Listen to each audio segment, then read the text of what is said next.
Hello everyone and welcome to the first of hopefully many tutorials or webcasts or YouTube uploads or whatever you'll call it. And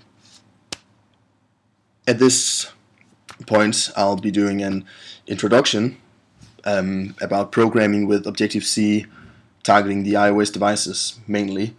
I'll be using Xcode 4.2, and in the future I'll be using all the new versions of Xcode, and I'll try and stay as up to date as possible. Okay, so why should you program for iOS devices? There's a number of reasons, and I've just wrote 3, but I'm sure you can find many others. These are just the first ones that popped into my mind. The App Store. That's an incredible thing. By submitting it to the App Store, it's like handing it over to a salesman. The App Store will promote your application, and if you're lucky you can get it in different sections like the new and noteworthy or the hot section. So the App Store is really a great tool, and it's easy to get into, so it's easy to get your application out there, whether if it's a game or any other application. And if you develop for Windows, for instance, you would have to promote it yourself by going to various websites and posting the links 10 different places. So the App Store is a great feature. And the Macs, they grow at 6 times the rate of PCs, which is pretty amazing, and they continue to do so. But we should remember that PCs still make up for the vast majority of operating systems and machines out there.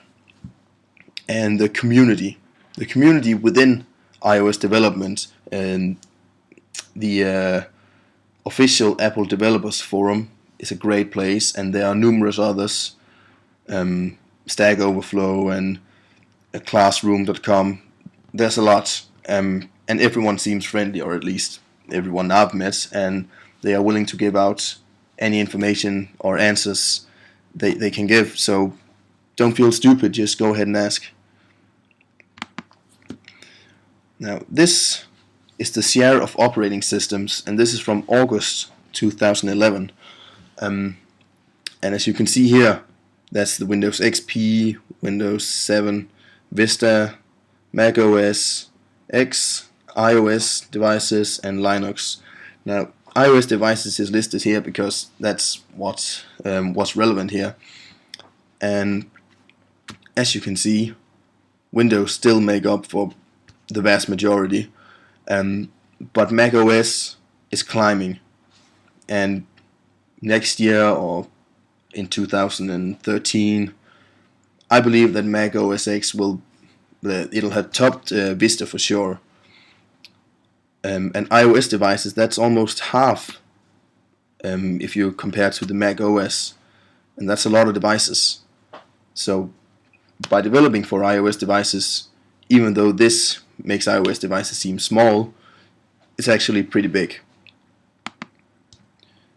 And here I've compared iOS devices to Macs. You can see that 81% is iOS devices, iPhones, iPods, iPads, and you could develop for Mac as well, but by developing for iOS devices you get a lot more, and this is the sales from Apple. So you should develop, or at least start developing, for iOS devices, and when you've done that, it's not as difficult to move on to develop for the Mac, because it's a lot of the same tools and the same language.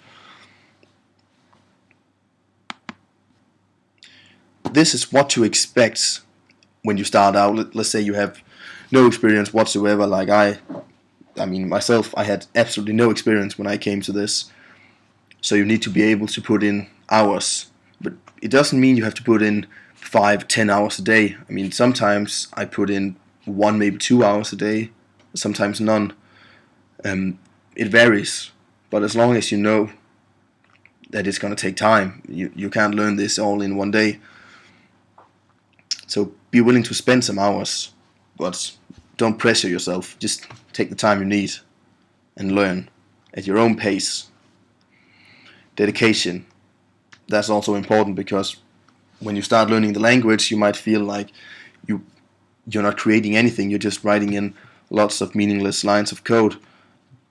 But eventually you'll get there. So dedication is required, as you need to work your way through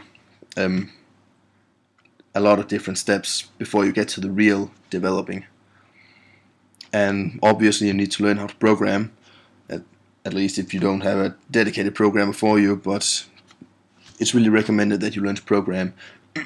And Objective-C is the language that's used. And Objective-C is really a great language because it's a superset of C, and there's a lot of different C languages out there. There's C++, C#, and by learning Objective-C, you can make a little easier or a much smoother transition to those languages if you so feel that you need to learn them at some point. And you'll be feeling stupid, very stupid, tremendously stupid at some times, and you might post it to some forum and they'll say, hey man, you forgot to put a semicolon there, or you misspelled something, you put an extra E there, very small things, and you'll bounce your head against the wall for several hours maybe just trying to find that one bug.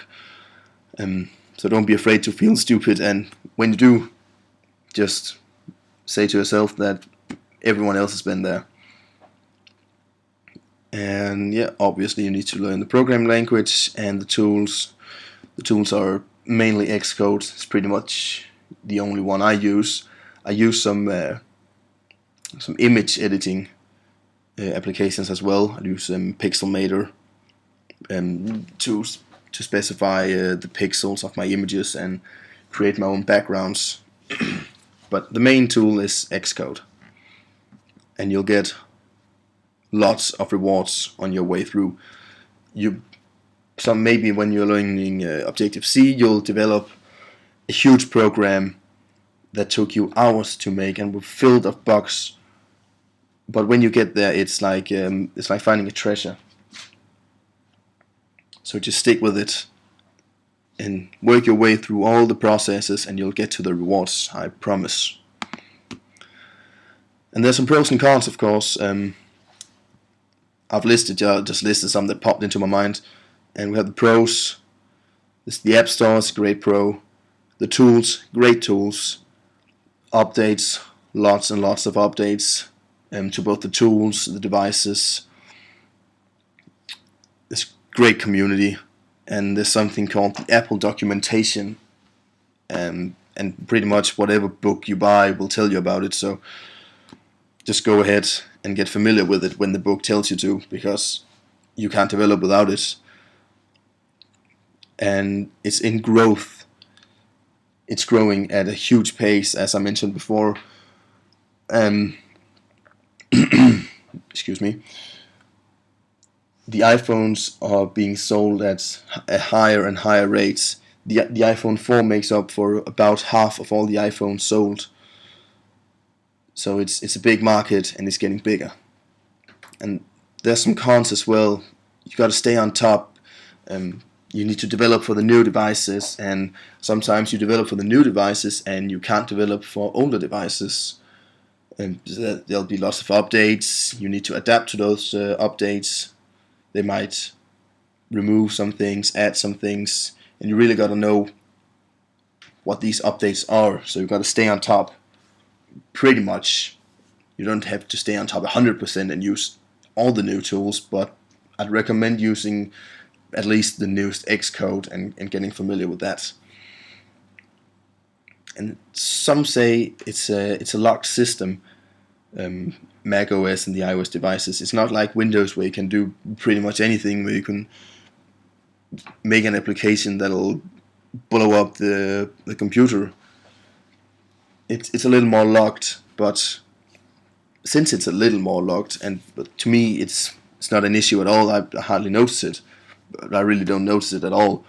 But some say it's a locked system, and when developing, the more experienced developers say that the Windows gives you a little more freedom to do pretty much whatever you want to, whereas the Mac and iOS devices make you do almost whatever you want to, but there are certain restrictions to what you can access within the device.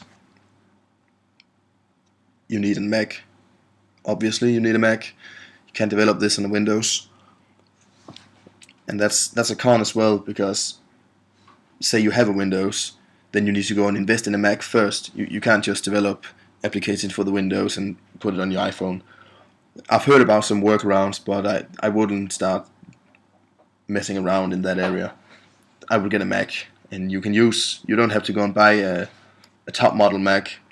You can do this on the new models of the MacBook Air. I wouldn't use the older models. You gotta get the 2011 models, but they can handle it, at least to a pretty high level. And there's a lot of competition in the App Store. I mean, there's, I think, was it 500 million apps? It sounds like a lot. Maybe 500,000, I think. But still a lot. There's a lot of applications, and you might feel like your application will just get lost, but I don't know, make a good application and do some promoting yourself. Tell your friends, family, post on Facebook, websites, forums, and if you're lucky, the App Store will put it in the new and noteworthy section. So there's a lot of competition, but if you develop for the Windows, there's even more. So I think this concludes this introduction. So thank you for listening, thank you for watching, and please subscribe. It's free and it'll allow you to see whatever videos I pop in. Check my site, it's jbjprogramming.com, and I think this concludes it. So thank you all for watching, and I'll see you next time.